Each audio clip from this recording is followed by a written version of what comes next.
નમસ્કાર. તો આજે આપણે હાજર છીએ એપિસોડ 4માં અને આજના એપિસોડના આપણા ગેસ્ટ છે જયશ્રી પંડ્યા, મુંબઈ કાંદિવલીથી. સો વેલકમ જયશ્રી.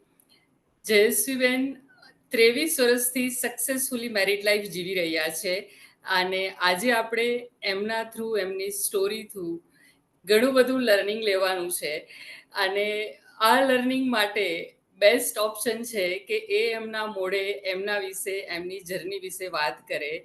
તો આજની આપણું જેટલું પણ ડિસ્કશન રહેશે તે બસ હું થોડા ક્વેશ્ચન કરીશ અને જયશ્રીબેન એમની સ્ટોરી આપણા તરફ રજૂ કરશે. સો વેલકમ જયશ્રીબેન, અને થેન્ક યુ સો મચ કે તમે અમારા ઇનિશિયેટિવમાં આજે પાર્ટિસિપન્ટ તરીકે, આજે ગેસ્ટ તરીકે અહીંયા છો. સો welcome again. Thank you. Okay, so start કરીએ ત્યારે સૌથી પહેલાં મારે જાણવું છે કે 23 વર્ષ તો લાઈફ ઉપર નીચે રોલર કોસ્ટર ઓબ્વિયસલી હોવાની છે. તો ડેફિનેટલી તમારા હિસાબથી તમારી લાઈફનો સૌથી મોટો ટર્નિંગ પોઈન્ટ કયો હતો? સૌથી મોટો ટર્નિંગ પોઈન્ટ ત્યારે આવ્યો જ્યારે 2022માં મારું મેનોપોઝ હાઈ પીક ઉપર હતું, જ્યારે ઇમોશનલી અને ફિઝિકલી હું ટોટલી ડાઉન થઈ ગઈ હતી.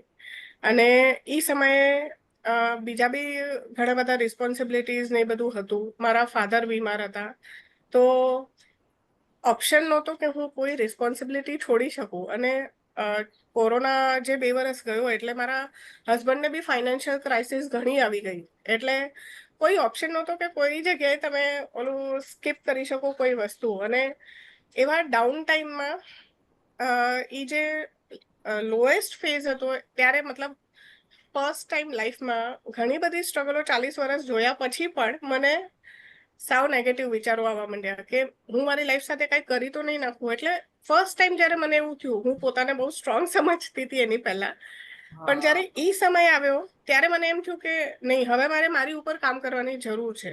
અને ઓલું કે ને કે ડિવાઇન ટાઈમિંગ બધું આપોઆપ સેટ કરીને ભગવાને રાખ્યું હોય છે. તો એ વખતે મારા શિલ્પા મેમનો જેમનો મેં કોર્સ કર્યો એ વખતે, એટલે જરૂરી નથી કે હું આ કોર્સનું કંઈ અહીંયા પ્રેશર લઈને વાત કરું છું, પણ એ કોર્સ કરવાથી જે મારી નાનપણની જે સ્પિરિચ્યુઅલિટી હતી, મારું જે નાનપણનો એકચ્યુઅલ નેચર હતો, એ બધો ઉભરાઈને સામે આવ્યો લાઈફ કોચિંગમાં.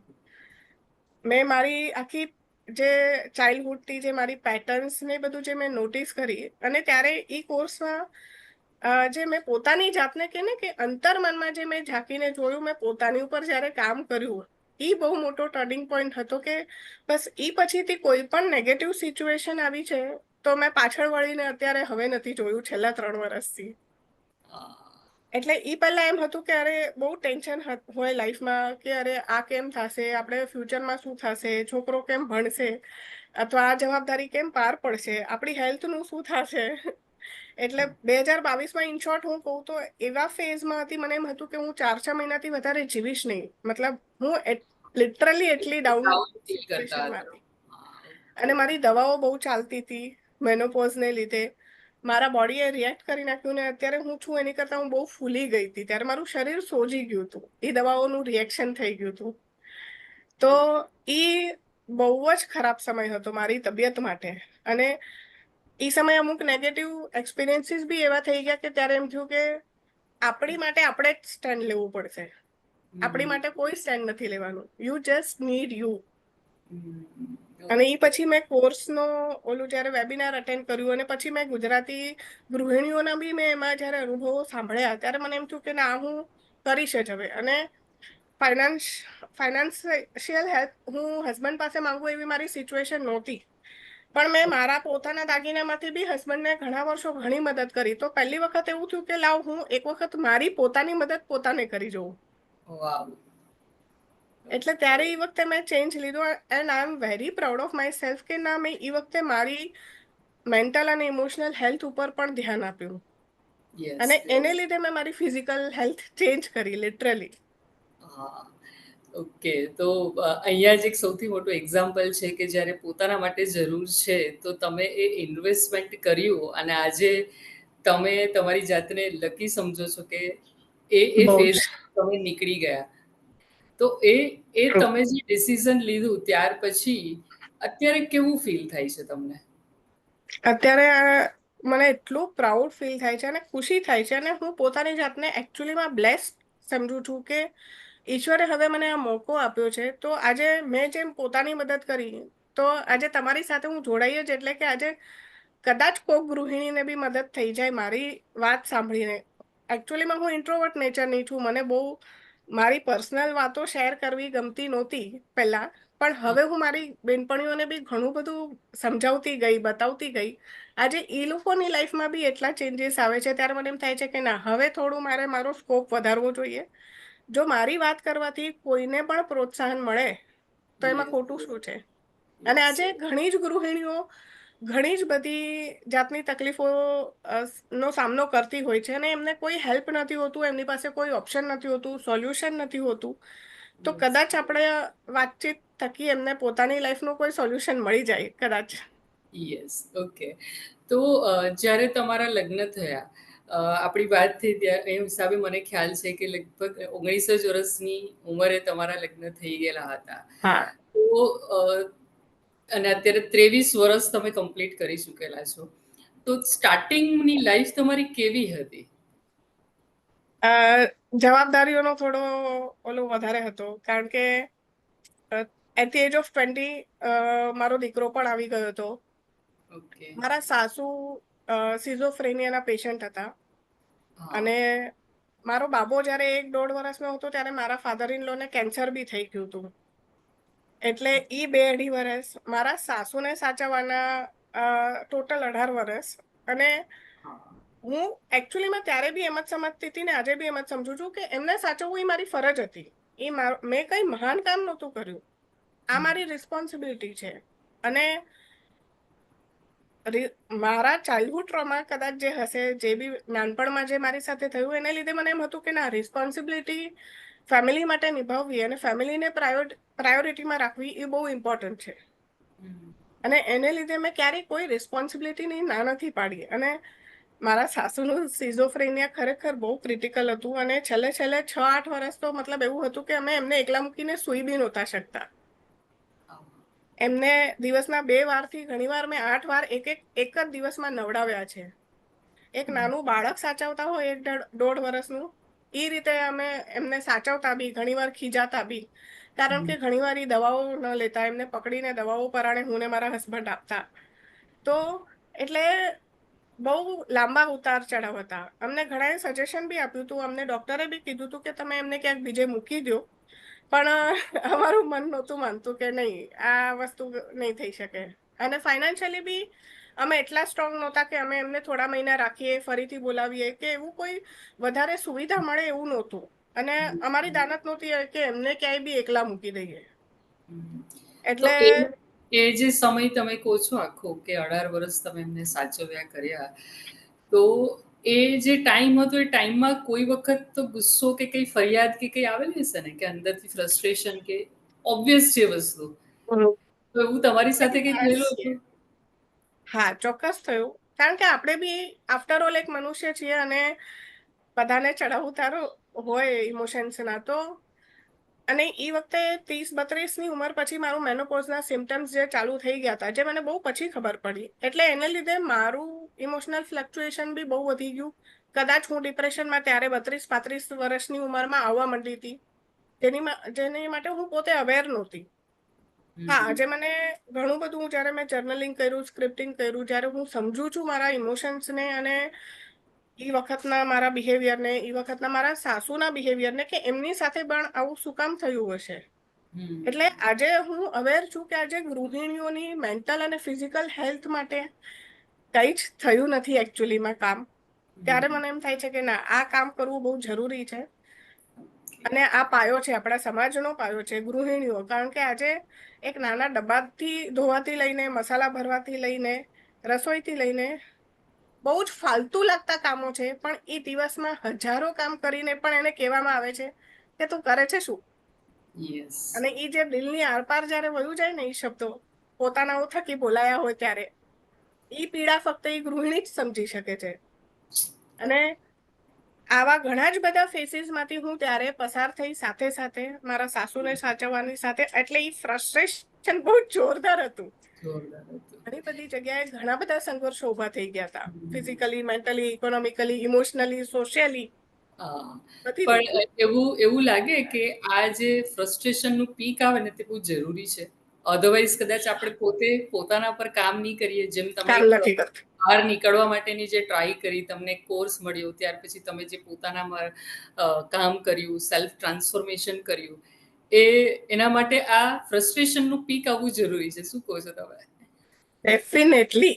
કારણ કે ભગવાન તમને છે ને ઘડી ઘડી લાકડી મારે છે, તમને 1 વાર સમજાવે, 5 વાર. આપણે સમજતા નથી.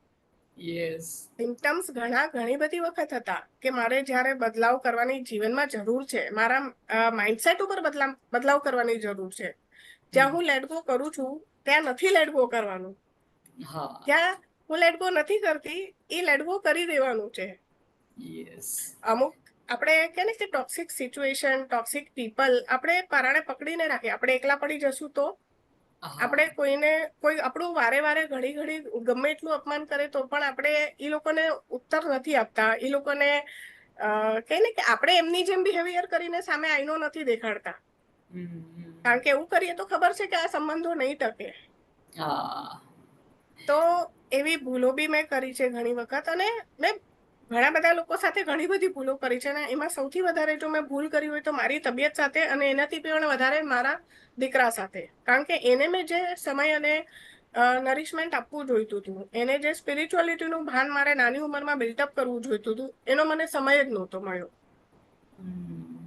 એટલે આમાં ઘણી બધી મિસ્ટેક્સ મને મારી બી સમજમાં આવી બહુ મોડી, કારણ કે ઉંમર નાની હતી ઓબ્વિયસલી. એટલે બસ હું એ જ પૂછવા માંગતી હતી કે ભૂલો આપણને કદાચ લગ્ન થાય ત્યારે સમજમાં નથી આવતી, પણ અમુક વર્ષો પછી સમજાય છે કે આ નહોતું કરવાનું. આઈ એમ રિયલી શું કે એગ્રીમેન્ટની ફિલિંગ આવે છે તમારી સાથે વાત જે થાય છે એમાં, કે યસ એગ્રી થાઉં છું કે ત્યારે જે શરૂઆતનો સમય હોય ત્યારે તો એવું જ લાગે કે જાણે બીજાની ભૂલો છે અને મારી સાથે ખોટું થઈ રહ્યું છે. તો હવે આજે કોઈ કમ્પ્લેન લાગે છે તમને જરા રિયલાઇઝ થઈ ગયું, તમે પોતાના પર કામ કર્યું? નહીં. ઓકે. આજે સવારે જ એકચ્યુઅલી મારા ઘરમાં પૂજા હતી. આજે હમણાં શ્રાદ્ધ પક્ષ ચાલે છે એટલે, અને એમાં ઇન બિટવીન મારી એક ફ્રેન્ડનો ફોન આવી ગયો છે. મારી ક્લાયન્ટ બી છે, રેકી ક્લાયન્ટ છે. તો એને મેં એ જ સમજાવ્યું કે જો બેન, કોઈ પણ તકલીફ આવે ને એ ફ્યુચરના સારા માટે જ આવે છે. 100%ની 500% આ બિલીફ સિસ્ટમ તું બનાવી લે. આજની જ વાત છે. મેં પ્રેમથી સમજાવી, હસતા હસતા, અને એ હસી બી પડી ત્યારે, તકલીફમાં હતી તો બી, કે આપણે વેક્સિંગ કરીએ ત્યારે જે પીડા થાય ને સ્ત્રીઓને, એ પીડા અસહનીય હોય છે. અને એમાં શરૂઆતના વર્ષોમાં જ્યારે નાની છોકરીઓ જ્યારે કરાવે ત્યારે તો એ વધારે પીડા અસહ્યનીય હોય છે. પણ જ્યારે આપણે સ્કિન જોઈએ આપણી, છેલ્લે બધું પતી ગયા પછી કામ, ત્યારે આપણને એ ચમકતી સુંદર ગોરી ત્વચા જ્યારે મળે છે ત્યારે આપણે કેટલા ખુશ થઈ જઈએ છીએ. એટલે હું આવા નાના નાના સામાન્ય ઉદાહરણથી જ મારા ક્લાયન્ટ્સને ઘણી વખત વાળી લેતી હોઉં છું કે સાવ નાખી દેવા જેવી વાત હોય છે. બસ આપણે માઇન્ડસેટ ચેન્જ કરવાની જરૂર છે. અને દરેક પીડા તમને આગળ ફ્રૂટફુલ જ થઈને આવશે. મેં મારા પોતાના જીવનમાં ઘણા બધા સમીકરણોના જે ડોટ નહોતા મળતા, એ બધા ડોટ ભેગા કર્યા છે લિટરલી છેલ્લા 3 વર્ષમાં. અને આજે તમને એમની એક રિઝલ્ટ પણ મળેલું છે કે તમે એટલા ખુશ દેખાવ છો. જ્યારે કે આજે હું હમણાં મુંબઈમાં વાતાવરણ નથી સારું, વરસાદ બી છે, ગરમી બી છે, કોલ્ડ કફના વાયરા છે. મારું ગળું સવારે સાવ બ્લોક હતું. મને એમ થયું કે મારે તમને ના પાડવી પડશે, પણ મેં તો બી કીધું કે નહીં, આજે આ કરવું છે. એટલે એ જે એક સારું કામ અને સર્વિસની જે એનર્જી હોય છે તે ફિઝિકલ હેલ્થને સારી ઓટોમેટિક કરી દે છે, કારણ કે અંદર કરી દે છે. યસ. અને હું આજે મારી લો એનર્જીમાં છું. એકચ્યુઅલીમાં હું મારી લો એનર્જીમાં છું આજે. એટલે હું ઘણી બધી ગૃહિણીઓને હું એ હોપ આપવા માંગુ છું કે તમે પોતાની ઉપર કામ કરશો ને ત્યારે તમને જે એમ લાગે છે કે અમારાથી કંઈ થતું નથી, એ નથી થતું નો અફસોસ બી મૂકી દેતા શીખી જશો. યસ. જ્યારે પોતાના પર કામ કરીએ ત્યારે બધી જ વસ્તુનું રિયલાઇઝેશન થાય છે. એગ્રી. ઓકે, તો બીજું એ જાણવું હતું કે તમારા ફેમિલીવાળા જ્યારે તમે આ બધી વસ્તુ કરી, ત્યારે એ સમયે જ્યારે તમે સ્ટાર્ટ કર્યું ત્યારે એ લોકોનો સપોર્ટ હતો તમારી સાથે? એકચ્યુઅલી નહોતો, કારણ ઓકે. કે આપણે જ્યારે 100% બધાની માટે અવેલેબલ હોઈએ છે અને આપણે અચાનક કોઈ ક્યાંક કાપકૂપ કરવી પડે, રસોઈમાં ક્યારેક કાપકૂપ કરવી પડે, એડજસ્ટમેન્ટ કરાવવું પડે બધા પાસે, દર વખતે આપણે 100% અવેલેબલ જે હોતા હતા એ હવે નથી. એ જ્યારે સમજ આવે ફેમિલીને બી કે અરે જે વ્યક્તિ આપણને ક્યારેય ના નથી પાડતું એ હવે ના પાડે છે, તો એ ઘર્ષણ તો થવાનું જ હોય. થોડુંક તો સમય લાગશે કે સામેવાળાને બી તમને નવા સ્વરૂપમાં અપનાવવામાં, નવા એડજસ્ટમેન્ટમાં ડાયજેસ્ટ કરવા માટે એ લોકોને બી સમય આપવો પડે. અને ઘણી વખત તમારે તમારી લડાઈ બી લડવી પડે કે અમુક વસ્તુમાં આપણે કેવું પડે કે આ નહીં ચાલે તો નહીં ચાલે, યસ. અમને અમારો સમય જોઈશે જ. એ સ્ટાર્ટિંગનો ટાઈમ હતો. હવે જ્યારે ટ્રાન્સફોર્મેશનની જર્ની પર છો ને અમુક વર્ષો તમે એમાં, આઈ ગેસ તમે વાત કરી હિસાબે 3 વર્ષથી તમે પોતાના પર કામ કરી રહ્યા છો. તો હવે 3 વર્ષ પછી ફેમિલીનું શું રિએક્શન છે? હવે તો મારા હસબન્ડમાં ડ્રાસ્ટિક ચેન્જીસ છે, કારણ કે જે વ્યક્તિ મતલબ સવારે 5 વાગે પણ હું મારા મેન્ટર સાથે કોઈ ક્લાસમાં બેઠી હોઉં, અને એક સમય હતો કે જ્યારે ઉઠતા નહોતા, મને લાઈટ નહોતા કરવા દેતા, અને હવે એટલા જ પ્રેમથી મને ચા બનાવીને પીવડાવે છે સવારે જો હું ક્લાસમાં બેઠી હોઉં તો. એટલે આ કેટલો મોટો ડિફરન્સ છે. યસ, એટલે એનું કન્ક્લુઝન એવું કરી શકીએ ને કે પોતાના પર કામ કરીએ તો લોકોને નથી બદલવા પડતા, લોકો ઓટોમેટિક આપણી ઓટોમેટિક બદલાઈ જાય. હા, યસ, આપણી એનર્જી સાથે ડેવલપ થઈ જાય છે અને યસ. પછી જે ફરિયાદો હતી તે ફેવરમાં આવી જાય છે, રાઈટ? હા, કારણ કે આ એકદમ તમારો એક્ઝેક્ટલી. પોતાનો એક્સપિરિયન્સ તમે શેર કર્યો કે પહેલા આ સિચ્યુએશન હતી ને આજે આ છે, તો એમાં તમે એમને નથી બદલ્યા પણ શું કર્યું? સેલ્ફ ટ્રાન્સફોર્મેશન, પોતાના પર કામ એટલે કર્યું. મેં કોફી. શરૂઆતના ઘણા બધા મહિનાઓ સુધી મેં સવારે 5 વાગે હું કોઈ બી બ્રહ્મ મુહૂર્તમાં ક્લાસ કરતી, તો મેં લિટરલી લાઇટો બંધ કરીને કર્યા છે. લાઇટ બંધ કરીને, કેમેરા બંધ કરીને. હું મારા મેન્ટર્સની સાથે મેં રેરલી કેમેરા શેર કર્યો હશે, રેરલી મેં મારા થોટ શેર કર્યા છે, કારણ કે જો હું વાતચીત કરું તો બધાને ડિસ્ટર્બન્સ થાય, અને મારે કોઈને ડિસ્ટર્બ નહોતા કરવા. મારે મારી જર્ની મારી રીતે જ કરવી હતી, શાંતિથી, પીસફુલી. એ મેં નક્કી કરી લીધું હતું. ઘણી વખત મેં રસોડામાં બેસીને બી અમુક લખવાનું કામ હોય, તમારે લાઇટની જરૂર પડે જ, તો સવારે 5 વાગે હું રસોડામાં બેસીને બી મેં લખવાનું કામ કર્યું છે, મારું હોમવર્ક કર્યું છે. ઓકે, તમે એક વર્ડ યુઝ કર્યો, ચાઇલ્ડહુડ ટ્રોમા. તો તમારો એવો કયો ટ્રોમા તમને અવેરનેસમાં આવ્યો અને જે તમે અત્યારે હીલ કરવાની ટ્રાય કરો છો કે હીલ થઈ ચૂકેલો છે? તમે થોડું શેર કરશો? હા, મારા પેરેન્ટ્સ સેપરેટ થઈ ગયા હતા જ્યારે હું 4 વર્ષની હતી, અને પછી કંઈક 5-7 વર્ષ એ લોકોના કોર્ટ કેસ ચાલ્યા. એટલે ઇન બિટવીન ઘણો લાંબો સમય એ સ્ટ્રગલ ચાલી કે એક નાના બાળકને એ સમજમાં આવવું કે પહેલી વાત તો ડિવોર્સ જ શું છે. અને જે વ્યક્તિ, જે એક નાની બાળકી પોતાના ફાધરની સાથે ઓબ્વિયસલી અટેચ હોય, અને એ જે બારીમાં વાટ જોતી મેં જોઈ મારી મેમરીઝમાં, મારા ઇનર ચાઇલ્ડ હિલિંગના ટ્રિગર્સ રિલીઝ કરવામાં, તો હજી એટલા વર્ષો પછી, 38 વર્ષો પછી પણ મારે એ છોકરી ઉપર કામ કરવું પડે કે જેને લીધે હું આજે મારી લાઈફમાં ઘણી જગ્યાએ સ્ટક હોઉં છું, ઘણી જગ્યાએ હું સ્ટક ફીલ કરું છું. જ્યાં છોકરી એટલે એકદમ જરા અહીંયા બોલજો, કારણ કે જે લોકોને ખ્યાલ નથી કે ચાઇલ્ડહુડ ટ્રોમા એટલે એની અંદર એક્ઝેક્ટલી શું કરવાનું, તો એ છોકરી એટલે તમે પોતે 4 થી 8 હું પોતે વર્ષના જ્યારે હતા ત્યારે, બરાબર એ વાત યસ, કરો છો? કરેક્ટ, હા, યસ. કે હા. આપણે આપણી મેમરીમાં જઈને આપણે ઇનર ચાઇલ્ડ હિલિંગના પ્રોસેસમાં જે મેડિટેશન્સ હોય, એમાં આપણે પોતાને જ, આપણે દરેક ઉંમરના અલગ અલગ તબક્કામાં કયા ટ્રોમા, કયા બેડ એક્સપિરિયન્સીસ થી આપણે સફર કર્યું, એ આપણે એમાં રિલીઝ કરવાનું હોય છે. એ જ. હા, એટલે એ બહુ લાંબી પ્રોસેસ છે, બહુ.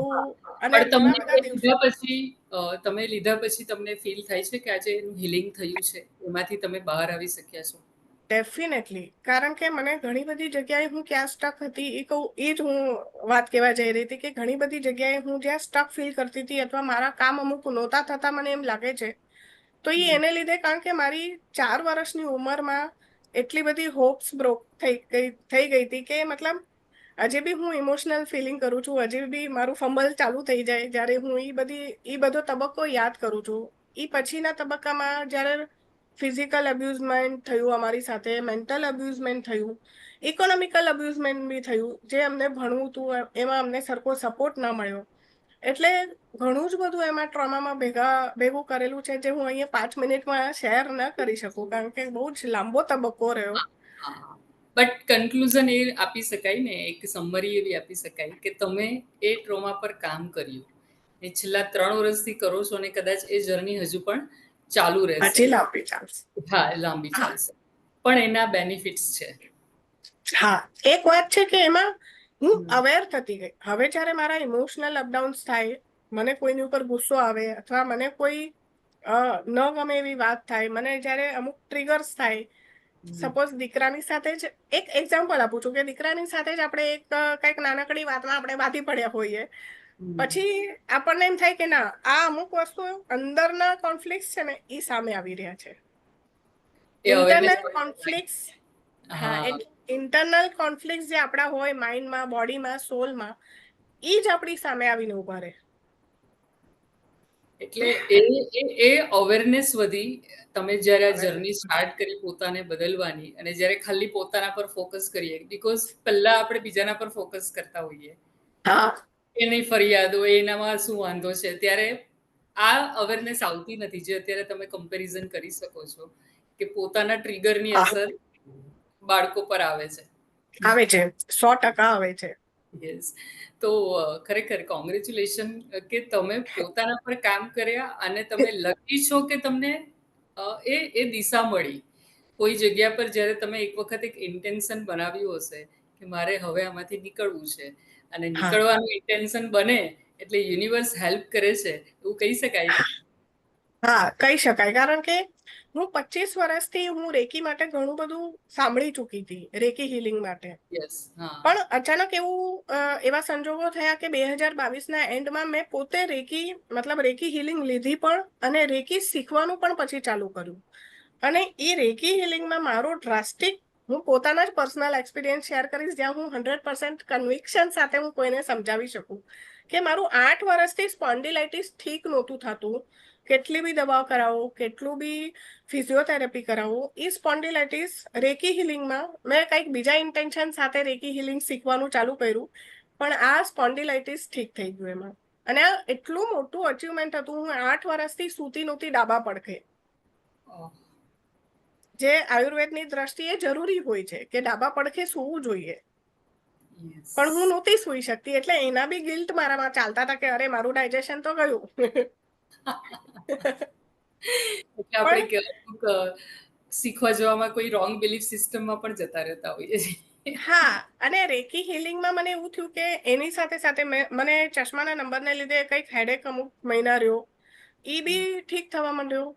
મારી સ્કિન ઉપર ફરક આવ્યો. મારા ડાર્ક સર્કલ્સ બહુ હેવી થઈ જાય છે, હજી બી ઘણી વાર હેવી થઈ જાય છે. પછી મારે અવેરનેસથી પાછું રેકી હિલિંગથી મારે એને ટ્રીટ કરવું પડે. મારે મારા સ્લીપ પેટર્ન્સ ઉપર વર્ક કરવું પડ્યું હતું ઘણા વર્ષો. હું આમાં કોઈનો જ વાંક નથી ગણી રહી, પણ મારા સાસુને લીધે, એમની હેલ્થને લીધે ક્યારેક સુવા મળે તો મળે, અને ન મળે તો અમે 2 કલાક બી ઘણા વર્ષો નહોતા સુઈ શકતા, કારણ કે એમની તબિયત એવી હતી. તો એ રોજ સ્લીપ પેટર્ન તમારી બ્રેક થાય તો એ તમારી હેલ્થ ઉપર આવવાનું જ હોય. તો એને લીધે મને મારા સાસુના ગુજરી ગયા પછી તરત જ જ્યારે કોરોના લાગ્યો, એ પછી પણ મને ઊંઘ નહોતી આવતી ઘણા મહિનાઓ સુધી. પણ જ્યારે 2-2.5 વર્ષ પછી જ્યારે રેકી શરૂ કર્યું, અને એમાં જ્યારે મારી સ્લીપ પેટર્ન ચેન્જ થઈ, આજે હું કંઈ જ કર્યા વગર હું શાંતિથી ફક્ત મેડિટેશનની મ્યુઝિક લગાડીને બી બેસી જાઉં ને હું 10 મિનિટમાં સુઈ શકું છું. એટલે એ બી અનબિલિવેબલ હતું મારી માટે એ વખતે તો. હા, એટલે આવી કોઈ પણ ટાઈપની ટેકનિક કે કોઈ પણ થેરાપી કે હિલિંગ ટેકનિક કે તમને જે પણ ગમે તે કરવાથી તમારી અંદર કેટલું બધું રિપેર કરી શકાય છે, જે તમે તમારી લાઈફમાં જાતે કરેલું છે. બોડી જવાબ આપે છે. એકચ્યુઅલી મને જ્યારે શરૂઆતમાં આ ટર્મ ખબર પડી ને 3 વર્ષ પહેલા, કે તમારી બોડી આન્સર આપશે, અને મને એમ કે ભાઈ બોડી કેવી રીતે આન્સર આપશે?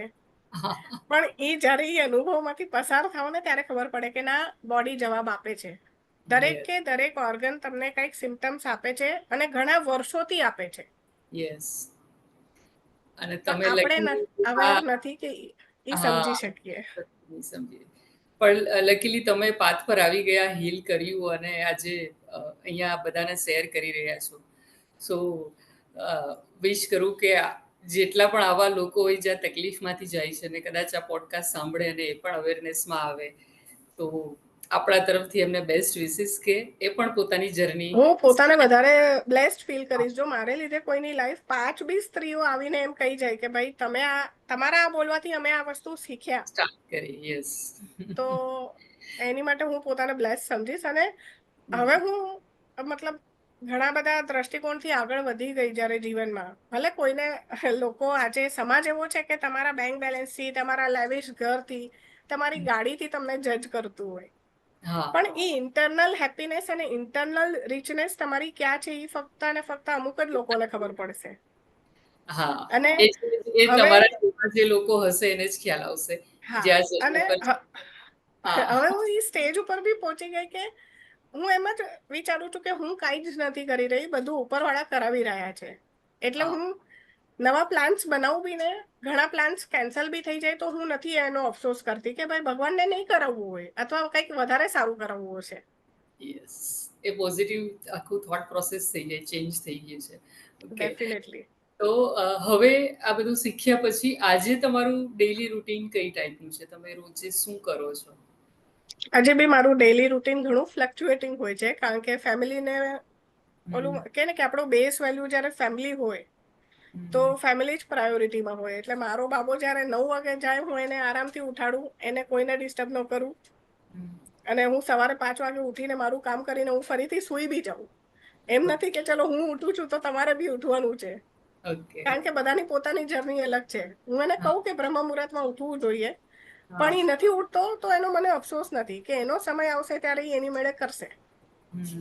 અને જ્યારે એને વહેલું જવાનું હોય, એને જોબ ઉપર બહાર જવાનું હોય, સવારે 5 વાગે 6 વાગે નીકળવાનું હોય, તો મારે સવારે 4 વાગે ઉઠીને ટિફિન બી બનાવવાનું હોય.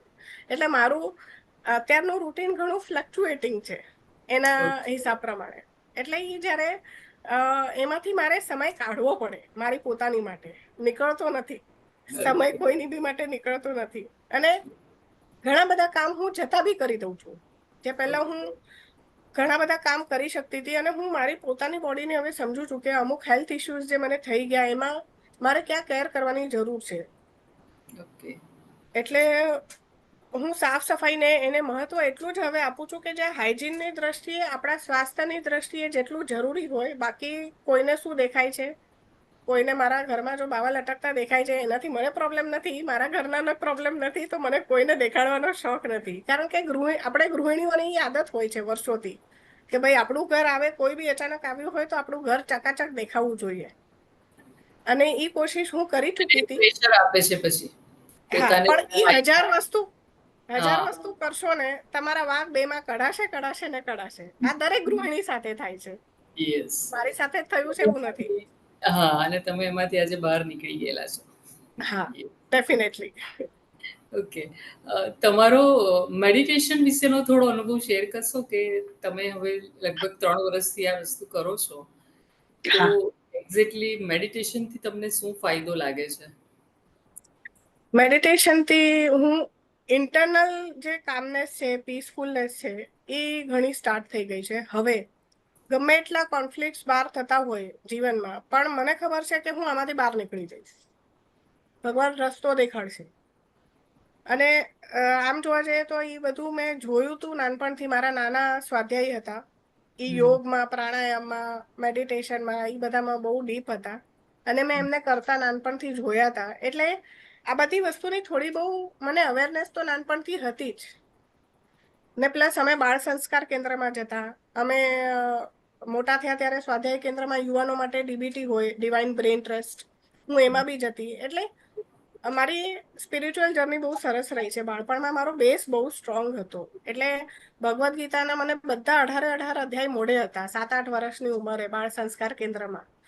એટલે એ વખતે અવેરનેસ નહોતી કે હું આ શું કરી રહી છું, પણ અત્યારે મને એમ થાય છે કે અરે બાપરે, હું એ વખતે આ બધું કોમ્પિટિશનમાં પાર્ટ લેતી હતી હા સ્વાધ્યાય કેન્દ્રમાં. હા. તો એ જે બેઝ છે ને હમ, એ હમ, બહુ સ્ટ્રોંગ હતો. એને લીધે આજે જીવનમાં અમે ઘણા બધા જે સંઘર્ષોમાંથી બહાર નીકળી ગયા. હમ, જે જગ્યાએ હું લિટરલી એક વખત કહું કે એક જ્યોતિષ હતા જેમણે મને બહુ 2015માં તકલીફ હતી, એમણે મારી કુંડલી જોઈને પહેલા તો ફેંકી દીધી હતી, લિટરલી ફેંકી દીધી હતી કે આહા, આ વ્યક્તિ જીવતું કેવી રીતે છે. અચ્છા. અને એમણે મારી જે વાત સાંભળી પછી એમણે કીધું કે બેન ધન્ય છે તને, તું જીવતી છે એ જ બહુ મોટી વાત છે, એમ સમજી લેજે તું જીવનમાં. અને જો તને ભગવાને જીવતી રાખી છે તો કઈક કારણ હશે. કારણ કે ઘણી બધી વસ્તુઓ એસ્ટ્રોલોજી, હું બહુ એસ્ટ્રોલોજીમાં જે ખરેખર રીતે સાયન્સ છે કે વ્યવસ્થિત રીતે ભણેલા છે ને લોકોને ડરાવ્યા વગર જે લિટરલી સિરિયસ વેમાં ગાઈડ કરવામાં માને છે, હું એવા જ્યોતિષની વાત કરું છું. એટલે એ વખતે એમણે મને બહુ સરસ ગાઈડ કરી હતી, જેમની ફી 5,000 રૂપિયા હતી, પણ એ વ્યક્તિ મારી પાસેથી 1 રૂપિયો નથી લીધો. હું આ વસ્તુ એટલે મેન્શન કરું છું કે મારા જીવનમાં ખરેખર એટલી બધી સ્ટ્રગલ હતી હા. કે એ જ્યોતિષે પોતાની ફી મૂકી દીધી હતી. એટલે વિચાર કરો કે હું ક્યાં હતી અને ક્યાં આવી. આવે છો અને તમે મહેનત કરી જે આજે રંગ લાવેલો છે એવું કહી શકાય. ભગવાને કરાવી. બરાબર છે. હા, એ પણ એક છે. આ તમે જે બોલો છો ને કે ભગવાને કરાવી, કે ભગવાન મને સાચા રસ્તે લઈ જાય છે. તો એ જે ગ્રેટિટ્યુડની ફિલિંગ છે, તે હંમેશા લાઈફમાં એક અંદરથી પીસ આપતી હોય છે. બરાબર છે. અંદરથી એક શાંતિ બહુ ફીલ જ. હોય છે. કે તો હું કહું ને તમને કે હવે શું કરવું છે તમારે? આગળ? લાઈક તમે આજે અહીંયા સુધી તો હવે પહોંચેલા છો અને હજુ જે બાકી છે, તો ફ્યુચરનો કોઈ પ્લાન કંઈ બધા જ એરિયામાં લાઈફના? એટલે મારી ઈચ્છા તો કરી કે હું આજે પોતાને એ રીતે ગ્રો કરું કે હું લાઈફ કોચિંગમાં, રેકી હિલિંગમાં ઘણી બધી બહેનોને મદદ કરી શકું. હમ, ભલે હું આજે ફ્રીમાં નથી આપવામાં માંગતી, પણ હું એવો લિમિટેડ પ્રાઇસમાં ફ્યુચરમાં આપવા માંગુ છું કે જેનાથી કોઈ પણ સ્ત્રી મારી જેમ અફોર્ડ કરી શકે. હમ, કે જ્યાં એને પોતાનો ના દાગીનો વેચવો પડે કે ના એને ઘરનાઓની પરમિશન લેવી પડે, અને ઘરનાઓનો સપોર્ટ મળે તો બહુ વધારે સરસ છે. પણ આજે ઘણી બધી સ્ત્રીઓને આ રીતે પ્રિપેર કરવી જરૂરી છે. આજે ઘણી બધી છોકરીઓને જ્યારે એમ લાગે છે કે હાઉસવાઈફ નથી બનવું, હાઉસવાઈફની ડ્યુટી સારી નથી, પણ આજે અમુક તબક્કે એવો સમય આવે છે દરેક સ્ત્રીઓના જીવનમાં કે જ્યારે તમારે 8-10 વર્ષ, તો ખાસ કરીને આગળનું જનરેશન જ્યારે તમારે ક્રિએટ કરવું હોય, બાળકો મને તમારે સમય આપવો હોય, તો ઘરે તમારે ભલે ઘરમાં કામ કરો, વર્ક ફ્રોમ હોમ કરો, પણ એ કરવું તો પડશે જ. હાઉસવાઈફની ડ્યુટી તમારે કરવી જ પડશે. યસ, એની વગર આગળનો સંસાર, આગળનો સમાજ સારો નહીં બને. યસ. એટલે મારો એ પ્લાન છે કે મારે બહેનોને એ રીતે તૈયાર કરવી છે કે એ લોકો ઇમોશનલી સ્ટ્રોંગ થઈ શકે, અને ફાઇનાન્શિયલી હું જો એમને હેલ્પ કરી શકું સ્ટ્રોંગ બનવામાં, તો વધારે સારું છે. બાકી યોગેશ્વરે જેમ વિચાર્યું હશે એમ કરશે, કરાવશે. ઓકે. અને આની સાથે તમારી સ્પિરિચ્યુઅલ જર્નીમાં શું લાગે છે કે જે હજુ એક 2-4 એવા કોઈ પોઈન્ટ કે જે મારે લર્ન હજુ કરવા છે ને એમાં આગળ ગ્રો કરવું છે? સ્પિરિચ્યુઅલમાં મારે હજી રૂટીન સેટ કરવું છે કે ફિક્સ છે કે મને ઘણી ઈચ્છા થાય હજી બી કે હું ડેલીમાં બ્રહ્મ મુહૂર્તમાં ઉઠું. હમ, મને ઘણા વર્ષોની જે ઈચ્છા હતી બ્રહ્મ મુહૂર્તમાં, પણ એ અચાનક રેકી હિલિંગમાં, લાઈફ કોચિંગમાં, મેડિટેશનના કોર્સ કર્યા એમાં, એટલે એ આપોઆપ જ મારી ઈચ્છા પૂરી થઈ ઘણા વર્ષો જૂની. તો હવે એ ઈચ્છા છે કે એ બધું મારી જે લાઈફસ્ટાઈલ છે એ રૂટીન લાઈફસ્ટાઈલ બની જાય સ્પિરિચ્યુઆલિટીમાં, કારણ કે એની વગર તો ઉદ્ધાર નહીં થાય. હમ. અને ઇન્ટરનલ જે ટ્રાન્સફોર્મેશનની વાત કરી, તો તેમાં સ્વભાવનો એવો કયો પોઈન્ટ છે કે જે તમને લાગે છે કે હજુ અહીંયા આગળ મારે આ હીલ કરવું છે, કે અહીંયા આગળ હજુ મારે સ્પિરિચ્યુઆલિટીમાં આ પોઈન્ટને હજુ વધારે સારો કરવો છે, એવું કંઈ ખરું હજુ બાકી હોય એવું? આમ તો હું પોતાને પરફેક્ટ જ માનું છું અત્યારે, પણ હું હજી એમ વિચારું છું કે જેટલું આપણે ગ્રો થઈએ હા, એટલું આપણે વધારે હમ્બલનેસ રાખવી જોઈએ. હા. અને ચેરિટી બિગિન્સ એટ હોમ. ભલે અ, આજે મારા જ પરિવારમાં, મારી ફેમિલીમાં, મારા દૂર દૂરના રિલેશનમાં જે બી સ્ત્રીઓને મારી સાથે જે બી ઇસ્યુ હોય, મને પસંદ ન કરતા હોય, પણ મને દરેક સ્ત્રીમાં ખબર છે કે આ સ્ત્રીમાં આ ગુણ છે, આ ગુણ છે, અને આજે દરેક સ્ત્રી હજારો લાખોનો બિઝનેસ ઉભો કરી શકે છે. એટલે ચેરિટી બિગિન્સ એટ હોમ, જો મારી જ ફેમિલીની ઘણી સ્ત્રીઓ, હું એટલીસ્ટ કમસે કમ 4-5 સ્ત્રીઓ પણ જો ઊભી કરી શકું, એ લોકોને કમાતા કરી શકું, અને છતાંય હું એટલી હમ્બલ રહી શકું કે ના, મારે લીધે આજે થાય છે એવું નથી, આ ભગવાન કરાવે છે નિમિત્ત તરીકે. બસ હું મારું કાર્ય અહીંયા કરવા આવી છું, હું મારું કાર્ય કરીને જતી રહીશ. અને હેલ્થની બી તમે જયારે પહેલા વાત કરી ને, કે જયારે મને એમ થયું હતું કે હું 4-5 મહિના બી નહીં જીવું, 2 વર્ષ પહેલા હું એવી સિચ્યુએશનમાં હતી કે હું 9-9 દિવસ પથારીમાંથી ઊભી નહોતી થતી દર મહિને. એવી સિચ્યુએશનમાંથી આજે હું એ સિચ્યુએશનમાં પહોંચી છું કે હું વિચારું છું કે ચલો 30-40 વર્ષ તો વાંધો નહીં આવે. એટલે સેલ્ફ ઇન્વેસ્ટમેન્ટમાં આ પાવર છે કે તમે જો તમારી ઉપર ધ્યાન રાખો, તમારા ઇમોશન ઉપર ધ્યાન રાખો, તો તમે ઘણી જ બધી બીમારીઓના લાખો રૂપિયા બચાવી બી શકો છો અને લાખો રૂપિયા કમાઈ બી શકો છો. ઓકે, તો અહીંયા આગળ બીજું કોઈ ખર્ચાની કે વાત કરવા કરતા એક રફ આઈડિયા કે લોકોને ખ્યાલ આવે કે તમે અંદાજિત કેટલા પૈસા પોતાના પર ઇન્વેસ્ટ કર્યા. હું આને ખર્ચો નથી કહેતી, કદાચ તમે પણ માનતા છો, જ્યારે આપણે જે બી કોર્સ કરીએ છીએ પોતાના માટે, તો એક ઇન્વેસ્ટમેન્ટ છે. તો અંદાજિત અત્યાર સુધી તમે કેટલું ઇન્વેસ્ટમેન્ટ કર્યું હશે, લોકોને ખ્યાલ આવે કે આ ઇન્વેસ્ટમેન્ટ કેટલું ફાયદો આપી જાય છે તમને? વાંધો નહીં તમે? હા, પાકું કરશું. ઈ ઇન્વેસ્ટમેન્ટ એકચ્યુઅલી છે ને, મેં એમાંથી કર્યું કે જેમાંથી કોઈને એફેક્ટ ન થાય. ન મારા દીકરાને હેરાનગતિ થાય, ન મારા હસબન્ડને હેરાનગતિ થાય. ઈ જ્યારે છેલ્લે હું મારા સ્ત્રીધન ઉપર આવીને, બસ એમાંથી મેં, મતલબ જે લગ્ન વખતે જે મને થોડો ઘણો દાગીનો મળ્યો હોય, મેં એમાંથી ઇન્વેસ્ટમેન્ટ કર્યું, અને મેં ઘણા બધા અલગ અલગ કોર્સિસ કર્યા, અને મેં સર્ટિફાઈડ કોર્સિસ કર્યા. ઓકે, તો એનો અંદાજિત અમાઉન્ટ કહી શકો, કારણ કે લોકોને ખ્યાલ આવે તૈયારી કરવા કે મારે કેટલું ઇન્વેસ્ટમેન્ટ કરવું પડશે.